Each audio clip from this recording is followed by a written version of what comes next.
লাতিন আমেরিকায় নতুন করে সামরিক অভিযান চালাতে পারে যুক্তরাষ্ট্র। ক্যারিবীয় অঞ্চলে বাড়তে থাকা মার্কিন সামরিক উপস্থিতির মধ্যে তাই ব্যাপক প্রস্তুতি নিচ্ছে মাদুরো সরকার। কিন্তু ভেনেজুয়েলার সামরিক সক্ষমতা আসলে কতটা, আর যুক্তরাষ্ট্র কি হামলার পথে এগোচ্ছে, উঠেছে এমন নানা প্রশ্ন।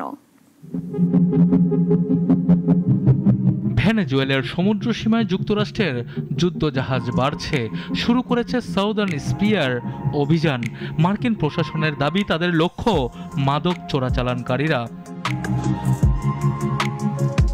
তবে মার্কিন সামরিক উপস্থিতি উদ্বেগ বাড়িয়েছে ভেনেজুয়েলায়। সন্দেহ এটি প্রেসিডেন্ট নিকোলো মাদুরোকে ক্ষমতা থেকে সরানোর প্রস্তুতি। গত মঙ্গলবার সারা দেশে সেনা মোতায়েনের ঘোষণা দেয় কারাকাস।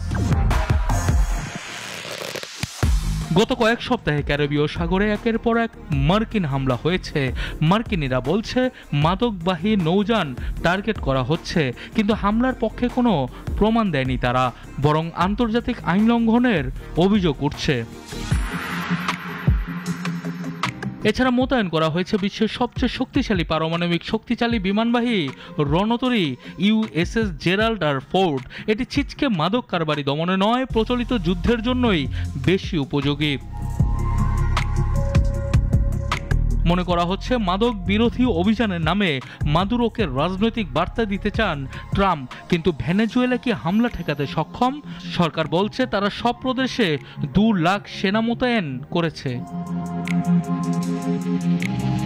কিন্তু বাস্তবতা হলো দীর্ঘদিনের সামরিক নিষেধাজ্ঞা, যন্ত্রাংশ সংকট আর সীমিত প্রশিক্ষণের কারণে দেশটি বেশ দুর্বল। 49টি যুদ্ধ বিমানের মধ্যে 30টির বেশি উড়তে অক্ষম।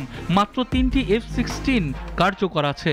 তবে রাশিয়া থেকে কেনা 21টি Su-30 যুদ্ধ বিমান এবং জাহাজ বিধ্বংসী ক্ষেপণাস্ত্র মার্কিন যুদ্ধজাহাজের জন্য হুমকি তৈরি করতে পারে।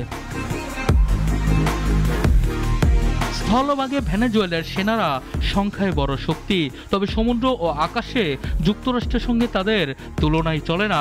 প্রচলিত যুদ্ধে ভেনেজুয়েলার টিকে থাকা প্রায় অসম্ভব। আক্রমণকারীর জন্য লড়াইকে ব্যয়বহুল করে তোলাই ভেনেজুয়েলার প্রধান কৌশল হতে পারে, এমনটাই মনে করছেন বিশ্লেষকরা।